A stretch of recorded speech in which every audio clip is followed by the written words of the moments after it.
오늘 제목은 청년들이 연습할 경건, 목적과 수단에 대한 이야기입니다. 2025년도는 여러분들이 성경을 읽어나가면서 연습해야 할 경건의 내용이 무엇인지를 여러분들이 계속 발견하시면 좋겠습니다. 또 그와 동시에 여러분 자신이 경건으로 나아갈 수밖에 없는 하나님의 크신 은총과 사랑을 매일매일 공급받게 되시기를 주님의 이름으로 축복합니다. 자, 오늘 그러면 아브라함과 사레의 모습을 보면서 이들이 경건치 못한 모습을 우리에게 보인 것이 이 반면교사로 성경에 남아 있습니다.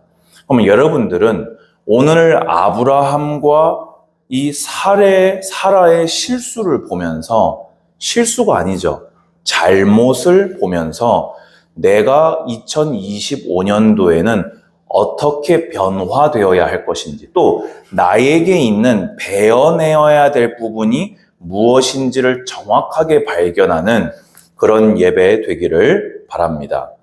자, 우리가 오늘 읽은 본문에서 뭐라고 얘기합니까? 아브람과 사레가 가나안 땅에 도착하고 몇 년이 흘렀다고 되어 있습니까? 10년이 흘렀다고 되어 있습니다.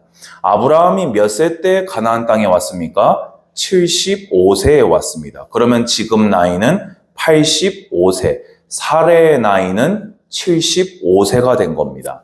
그러면 이 10년이 상징하는 바가 뭡니까? 본인들이 아이를 낳을 확률이 더 줄어들었다는 말입니다. 원래도 이 난임이었는데 10년을 둘 다 더 늙어버렸어요. 그것도 뭐 20에서 30도 아니고 30에서 40도 아니고 40에서 50도 아니고 75에서 85, 65에서 75. 당시 기대 수명이 지금보다 더 길었다는 걸 감안하더라도 생리가 끊어진 걸 보았을 때에는 임신할 확률이 굉장히 희박해진 10년입니다. 그리고 또 어떤 10년이었습니까? 하나님께서 후사를 주시겠노라 약속하신 이후에 10년이 응답이 없이 흘러버린 것입니다. 16장 1절을 보시면요, 사레가 여전히 출산하지 못했고 의미심장하게 여종이 있는데 애굽 사람 하갈이 있었음을 성경은 말합니다. 여러분, 고대 사회에서 사실 고대까지 갈 것도 없어요. 우리나라만 해도 불과 조선시대만 해도 아이를 못 낳는 것은요, 아내가 보이면 안 되는 몇 가지 악한 모습 중에 하나로 꼽힐 만큼, 오히려 이 시대는 지금 몇천 년 전입니까? 4,000년 전이기 때문에 수치였어요. 무자함은. 그리고 나아가서 성경의 세계관에서 볼 때 무자함은 뭐였습니까? 하나님의 징계요, 저주로 간주될 만큼 심각한 상황이었습니다. 그런데 이 사례가 그 10년이라는 시간을 통해서 뭐라고 말을 하게 됩니까? 여호와께서 내 출산을 허락하지 아니하셨으니라고 말합니다. 여러분, 저를 보시기 바랍니다. 여러분, 지금 제가 이제 이 난방 틀고 이렇게 하는 거를 자꾸 이렇게 제가 경계하는 이유가, 겨울철이 되면 어쩔 수가 없어요. 우리가 아침에 이렇게 빨리 나와서 예배에 앉아가지고 이렇게 하다 보면요, 노곤해지기 마련입니다. 여러분들이 스스로 경건을 연습하십시오. 좀 피곤한 날은 일어나도 괜찮습니다. 우리 성경학교 생각하시기 바랍니다. 여러분들이 정이나 예배 집중이 어려우시다, 수단도 준비하시기 바랍니다. 근데 다만 말씀에 집중하시고 경건을 연습하시기 바랍니다. 여러분, 이 사례의 말이 여러분이 들으시기에는 어떻게 들리십니까? 저는요, 하나님에 대해서 굉장히 도전적인 아주 불경건한 말로 저에게는 딱 들려집니다. 하나님은요, 약속하시고 번복하셨습니까? 안 하셨습니까? 안 하셨어요. 10년이 지났다고 해서 애초에 하나님이 말미를 얘기하신 적이 없잖아요. 말씀하시고 번복하시지 아니하셨거늘 사례는 뭐라고 했다고요? 여호와께서 나 애 못 낳게 하신 거 아니냐. 하나님이 나 이렇게 만드신 거 아니냐. 그럼 이거는 감사입니까? 원망입니까? 원망입니다. 여러분. 우리 욥기를 통해서 배우지 않았습니까? 피조물은요, 하나님이 내게 무엇을 주시든 무엇을 가져가시든 나를 어느 길로 접어들게 하시든 피조물로서 창조주를 향해서 이런 마음가짐과 태도는 범해서는 안 되는 죄악인 것입니다. 인간적으로 보면 이해되죠? 10년이 짧습니까, 여러분? 여러분하고 저하고 보낸 세월이 10년이 넘어요. 조금 넘어요. 그 시간 동안 하나님이 약속해 놓고 한마디 이런 방구 없이 그 시간이 10년이 쭉 흘렀다고 생각해 보십시오. 인간적으로 이해됩니까? 안 됩니까? 인간적으로는 이해할 수 있어요. 근데 인간적으로 이해된다는 그 말이 누구 입장에서 하는 말입니까? 죄인의 입장에서 하는 말 아닙니까? 우리가 죄인입니까? 우리는 예수 그리스도를 믿어서 의롭다 하심을 얻은 언약의 백성이라는 것을 잊지 마시기 바랍니다. 그리고 여러분, 우리 한번 얘기해 볼까요? 이 말이 정말 사실이라고 한번 간주를 한번 해보겠습니다. 그러면 아이를 가져야 됩니까? 인정해야 됩니까? 인정해야죠. 지금 본인의 입으로 얘기했잖아요.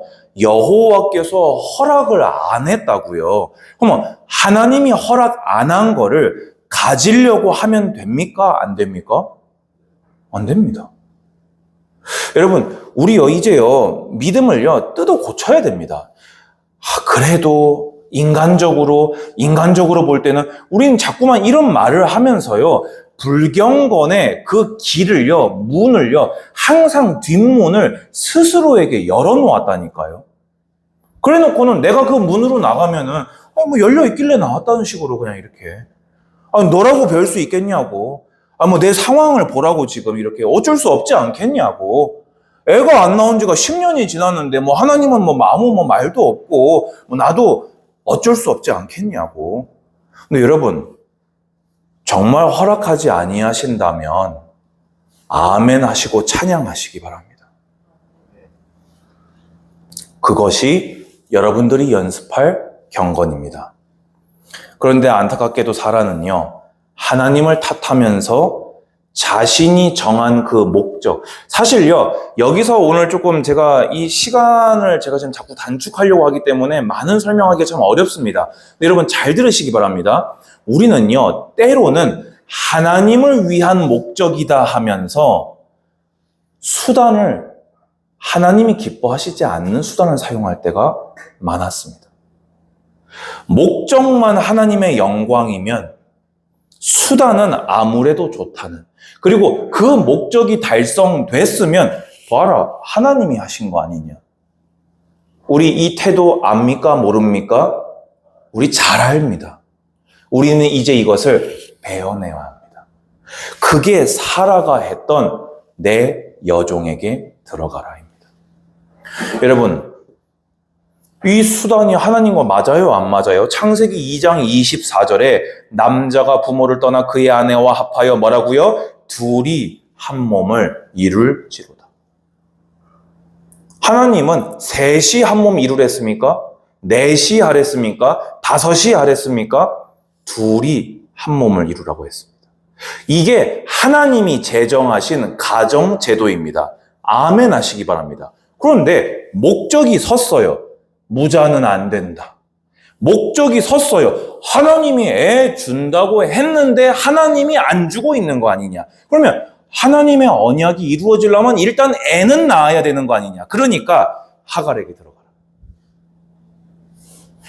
언뜻 보면요, 우리 예전의 스타일대로 하면은 뭐라고 포장할 수 있습니까? 저 언약을 향한 열망을 봐라. 저 언약이 이루어지기만 하면 자기 아내로서 첩을 두는 게 기분이 좋겠냐 안 좋겠냐. 하갈 이 사례로서는 손해가 아니겠냐. 하지만 언약이 이루어져야 되니까. 익숙합니까? 안 익숙합니까? 우리 교회는 안 익숙한 지 10년이 넘었습니다. 근데 많이 들어봤습니까? 많이 안 들어봤습니까? 많이 들어봤지요. 하나님을 위한다 하면서 하나님이 미워하는 길로 가는 것이 하나님을 위하는 것입니까? 대답해 보십시오. 하나님을 위한 목적을 달성하기 위해서 하나님이 싫어하는 길로 가는 게 그게 하나님을 위한 경건이 맞습니까? 그래서 경건은요, 마음가짐만으로 끝나면 경건이 아닙니다. 그건 그 사람의 생각이죠. 경건은 마음에서 입으로 손과 발로 행해져야 그것이 비로소 경건이 되는 것입니다. 그리고 그것을 누가 승인해 줬습니까? 아브라함이 승인해 줍니다. 청년들은 배우시기 바랍니다. 가정에서 경건이 뭐냐? 결혼한 사람, 결혼할 사람들 잘 들으시기 바랍니다. 가정에서 배우자가 비성경적인 선택을 하고 불경건한 마음만 품었을 때에도 그것을 반대하고 경건과 믿음의 길로 돌이키는 그것이 가정생활에서 청년들이 연습할 경건입니다. 그런데 이들은 어땠지요? 마치 어떤 부부 같습니까? 아담과 하와, 아나니아, 삽비라. 둘 다 불경건으로 나아가니 그 죄악을 금할 길이 없는 것입니다. 그래서 그 결과가 무엇입니까? 임신됐어요. 목적이 달성됐어요. 그런데 사레가 기대했던 결말이었습니까? 아니요. 하갈이요. 사레를 무시하게 됩니다. 그 계집종이 여주인을 무시하게 됩니다. 왜입니까? 이미 본인이 아는 거예요. 자기가 낳아주는 애가 아니면 사례가 안 된다는 것을. 그런데 자기는 벌써 임신을 했거든요. 그러면 여기서 멸시했다라는 말은 어떤 주석가는 그렇게까지 얘기하더라고요. 여주인의 자리까지 꿰어차려고 했을 것이다. 사례가 바란 결말이 이거였습니까? 여러분, 작은 거 하나를 성경대로 가지 않으면요, 하나님의 공의가 반드시 임하게 됩니다. 작은 거 하나를 성경대로 가시기 바랍니다. 한 걸음 한 걸음을 성경대로 가시기 바랍니다. 수단 방법 가리지 않고 미친 듯이 다름질하는 세상 사람들과 여러분을 비교할 때 느리지 않냐라는 생각이 들 수 있습니다. 하지만 결국에는 하나님과 맞지 않는 것들은 심판의 대상이 되기 마련입니다. 그렇다면 느려 보인 여러분이 가장 빠르다는 것을, 느려 보인 여러분들이 최후의 웃는 자가 되는 것을 주님이 보게 하실 것입니다. 그리고 사례는요, 아브라함을 원망합니다. 왜 원망합니까? 자기가 하자고 했잖아요. 꼭 누구 같습니까? 아담과 하와 같지 않습니까? 하나님이 주신 이 여자가. 그래놓고는 사라는요, 심지어 불경건을 더 더해서 하나님의 이름을 오용합니다. 하나님이 당신과 나 사이에 판단해야 된다. 당신이 얼마나 하가를 기고만장하게 해줬으면 이 여자가 감히 계집종이 나를 무시하냐. 자기가 하자는 대로 한 것밖에 없잖아요. 자기가 자초한 걸 자기가 받아놓고 거기에 오히려 누구를 끌고 왔다고요? 하나님을 끌고 왔다고요. 여러분, 한 번 죄악이 달리기 시작하잖아요. 자르고 돌이켜 회개하지 않으면요, 더 큰 죄악과 더 추악한 모습으로 가는 것이 죄의 속성입니다. 그리고는요, 그 말을 들은 아브라함은 어떻게 합니까? 이 믿음의 조상께서 사실상 하갈과 태중의 아이를 버립니다. 그리고 사레는 하갈이 이 목숨의 위협을 느껴 도망을 선택할 만큼 학대하게 되어집니다. 임신한 여인을요. 여기 어디에 열국의 아비의 모습이 있습니까? 여기 어디에 열국의 어미가 있습니까? 믿음의 조상들 지금 어디 있지요? 왜입니까? 목적에 틀린 수단을, 다른이 아닙니다. 틀려먹은 수단을 동원하니 그들이 걸릴 것에 걸리게 된 것입니다. 그래서 그 결과로 하나님은 어떤 그 징계를 내리셨습니까? 그 이스마엘이 누구의 조상입니까? 지금도 중동을 화약고로 만들고 있는 아랍인들의 조상입니다. 지금도 전 세계 기독교의 주적이 되어 있는 가장 위협하는 무슬림들의 조상이 이렇게 태어난 것입니다. 하나님과 맞지 않는 길은 공의로 되돌아오게 되어 있습니다. 여러분, 목적이 수단을 정당화할 때요, 발생하는 일들을 제가 간단하게 정리해 보겠습니다.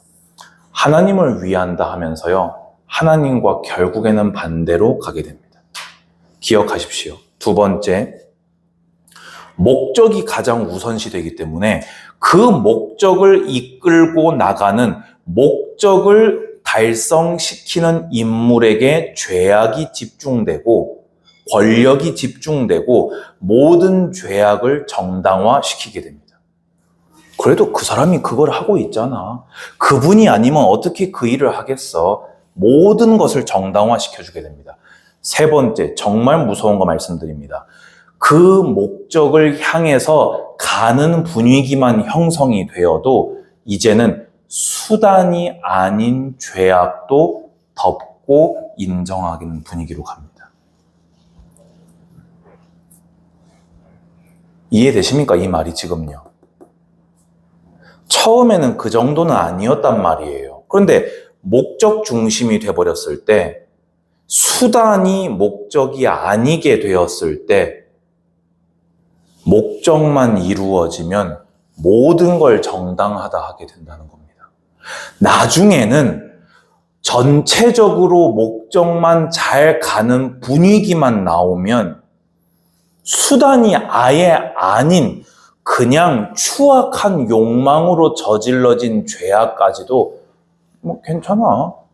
잘 가고 있는 거 보니까 하나님이 우리를 축복하고 있는 거야. 하나님이 우리를 사용하고 있는 거야. 가 되는 것입니다.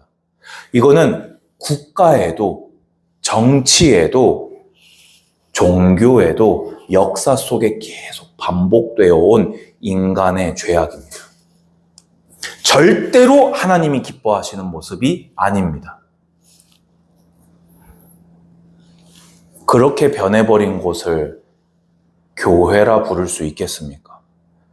그것을 주님의 몸이라, 주님의 성전이라 부를 수 있겠습니까? 청년들이 연습할 경건을 발견합시다. 17장 1절 봅시다. 자, 여러분 17장 1절 합독합시다. 시작. 아브라함이 죽을 때에 여호와께서 아브라함에게 나타나서 그에게 이르시되 나는 전능한 하나님이라 너는 내 앞에서 행하여 저 물을 좀 떠주시기 바랍니다.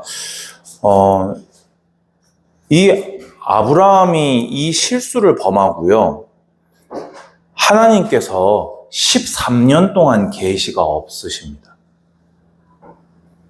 그리고 나타나셔서 첫 마디가 나는 전능한 하나님이니 너는 내 앞에서 행하여 완전할 것을 명하십니다. 여기서 완전은 도덕적 순결을 의미합니다. 의미심장하지요. 왜 이 두 사건 사이에 16장 16절과 17장 1절 사이에 왜 13년이 있을까요? 지금 아브람과 사레는 10년을 못 참았다가 이렇게 되었는데 왜 이 두 1절 사이에 13년이나 격이 벌어질까요? 그리고 왜 첫 마디가 내 앞에 행하여 완전하라 하셨을까요? 하나님은 아브라함과 사레를 보고 네 씨를 하늘의 별과 같이 해라 하신 적이 없기 때문입니다. 여러분 잘 기억하십시오. 청년들 기억하십시오. 여러분들이 정당화시키는 그 목적은 하나님이 하시는 겁니다. 착각하시면 안 됩니다. 세계복음화, 교회 부흥, 영접, 여러분 주변들 복음화 하는 거, 가문 복음화 하는 거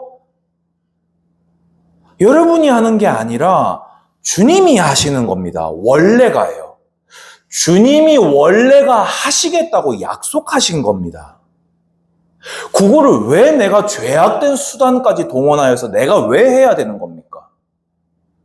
주님은 나에게 뭘 기대하신다고요? 내 앞에 행하여 완전하라. 나 여호와가 보기에 기뻐하는 길을 가라. 거룩한 나를 닮아 거룩하라. 아멘. 의롭고 선한 길을 걸어가라. 믿음의 길을 걸어가라. 경건입니다. 하나님은요, 여러분의 오늘이 하나님께 합당하기를 바라세요. 그 오늘이 쌓여 매일이 쌓여 평생이 하나님은 여러분과 함께하고 싶으셔서 출애굽시키셨다니까요. 함께하고 싶으셔서 버리고 가고 싶지 않으셔서 매일 함께 하시려고 그 사막에서 성막 짓고 피 흘려서 짐승 잡아 바치라고 하셨다니까요. 매일 함께하고 싶으셔서 십자가에서 보혈을 흘리시고 부활하사 믿는 모든 자에게 의롭다 하시고 양자 나의 아들이라 삼아주셨다니까요. 그러면 주님이 바라시는 것이 죄악된 수단을 동원하여 목적 달성하시는 거겠습니까? 오늘 하나님을 사랑하고 오늘 하나님께 마음을 두고 그가 금한 것에 발을 주의하고 그가 기뻐하는 일에 나를 더 뜨겁게 드리는 그것이 우리의 목적입니다.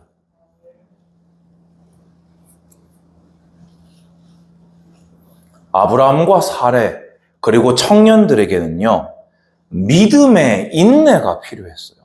여러분 아까 말씀드렸잖아요. 목적은 누가 이루신다고요?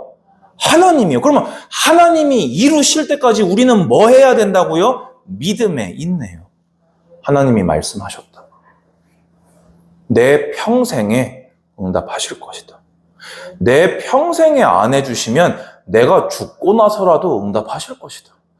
아브라함이 죽을 때까지 땅 차지했습니까? 못했습니까? 딱 한 군데 했어요. 막벨라 구리요. 자기를 평생 나그네라 불렀습니다. 왜입니까? 믿음의 인내를 한 거예요. 나 본향 아니다 이거. 하나님이 주실 내 땅이 있다. 난 나그네다. 여러분, 믿음으로 우리는 아브라함의 자손이 된 겁니다.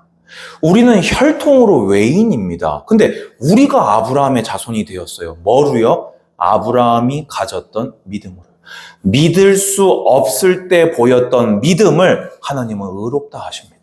본 적이 없는데 말씀만 듣고 믿은 그것을 하나님은 의라 하십니다. 우리는 그 아브라함의 후손입니다. 그럼 우리가 하나님께 보일 것은 뭐라고요? 믿음의 인내입니다. 본 것을 믿으면 누가 믿음이라 합니까? 이미 손에 쥐고 있는 거 받을 줄로 믿습니다 하는 걸 누가 믿음이라고 합니까? 아직 본 적이 없지만 주님이 말씀하셨기에 믿음의 인내를 연습하시기 바랍니다. 두 번째입니다. 지극히 선한 것을 분별하는 지혜가 필요합니다. 결국에는요, 그래도 오늘을 뭔가를 보내야 돼요. 오늘 뭔가를 선택해야 돼요. 그러면 그 수단이 하나님 보시기에 지극히 선한가 악한가 분별할 수 있는 지혜가 있어야 돼요.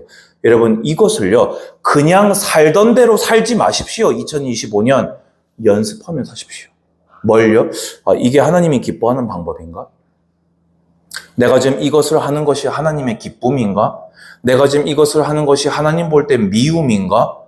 연습하시는 청년들 되시기 바랍니다. 결론입니다. 다시 말합니다. 결국에는요, 제가 뭐라고 썼습니까? 결국에는요, 다시 씁니다. 결국에는요, 뭐 문제다? 믿음의 문제다. 경건 중에 경건은 전능하시고 유일하시고 영원하신 하나님을 향하여 믿음을 보이는 것이 경건입니다. 불신앙의 습성을 베어버리십시오. 아무렇지도 않게 불신앙을 내뱉던 습성을 하나님이 내 태를 닫으셨다. 하나님이 나를 이렇게 만드셨다. 하나님이 나를 이렇게 하신 거 아니? 그 습성을 베어버리십시오, 이제는요. 경건 중에 경건이 뭐라고요? 하나님이 하실 것이다. 하나님은 반드시 나에게 임하실 것이다. 믿음으로 마침점을 찍는 연습을 하라. 아멘. 두 번째입니다. 지극히 선한 것을 분별하는 연습을 하십시오. 그래야 하나님이 지혜를 주십니다. 여러분, 우리의 지극히 선한 것 분별의 기준 중에 영원한 기준은 무엇입니까? 성경 66권은 뭐라고 말하는가? 예수님은 뭐라고 말씀하셨는가? 예수님은 어떻게 살아가셨는가? 여러분의 분별력이 되시기 바랍니다. 두 번째 제가 뭐라고 가르쳤지요? 이것이 장기적으로 하나님과 나 사이의 관계에 유익한가 손해가 되는가. 마지막으로 이 모든 걸 통과했을 때 한 가지를 기억하라고 했습니다. 뭐라고 했습니까? 신앙 공동체의 덕을 세우는 일인가. 이 세 가지 걸음망이면요, 이거 필터 통과했는데도 우리가 실수했다? 저는 주님이 양해해 주실 거라고 생각합니다. 이렇게까지 했는데 안 되면요, 그냥 인간의 한계예요. 물론 그래도 이게 의로운 건 아니지만 이 정도까지 우리가 마음을 들였다면 주님은 여러분의 마음을 알아주실 겁니다. 근데 우리 이렇게까지 합니까? 이제는 합니다. 왜입니까? 경건을 연습하는 해거든요. 지극히 선한 거 분별하게 해주세요 하지 마시고 지극히 선한 거 분별합시다. 연습합시다. 아멘? 그런데요, 여러분 이거 기억하시기 바랍니다. 그럼에도 불구하고 언약을 이루시는 하나님의 오묘한 섭리와 사랑에 감사하시기 바랍니다. 이스마엘이 결국 태어났지만요, 하나님은 그래도 이삭을 주십니다. 약속하셨잖아요. 여인의 후손이 약속하셨잖아요. 아브라함에게 10년 전에, 아니죠, 이제는 23년 전이죠, 약속하셨잖아요. 우리는 범죄하나 주님은 섭리를 이루십니다. 비록 그 삭슨 이스마엘이라는 걸 지불했으나 하나님은 그래도 언약을 이행하셨기에 여자의 후손 메시아가 기어코 오셨습니다. 다만 그들이 지불한 삭슬 기억하심으로 오용만 하지 마시기 바랍니다. 왜 우리가 지난날에 몸담고 있던 단체가 거기까지 갔습니까? 하나님이 그럼에도 불구하고 언약을 이루어 주신 것을 잘한다로 착각한 거예요. 이거 아닙니까, 솔직히요? 맞잖아요. 하나님이 그래도 세계복음화를 향해서 홀로 신실하실 때 자기도 같이 신실하다고 착각한 거예요. 왜입니까? 매일 성경 앞에 안 섰잖아요. 어떻게 분별합니까, 그런데요? 도취되어 있는데요. 우리 이제 잘라냅시다. 경건을 잘 연습하여서 가는 길도 여러분 평생의 열매도 아름다운 청년들의 삶이 되기를 축복합니다. 주님 감사합니다. 모든 영광 홀로 받으소서. 우리 청년들이 목적을 정당화시키지 않고 오히려 그 목적은 믿음의 인내가 되게 하옵소서. 이제 가는 길의 수단은 지극히 선한 것을 분별하는 연습이 되게 하여 주시옵소서. 예수님의 이름으로 기도드리옵나이다. 아멘.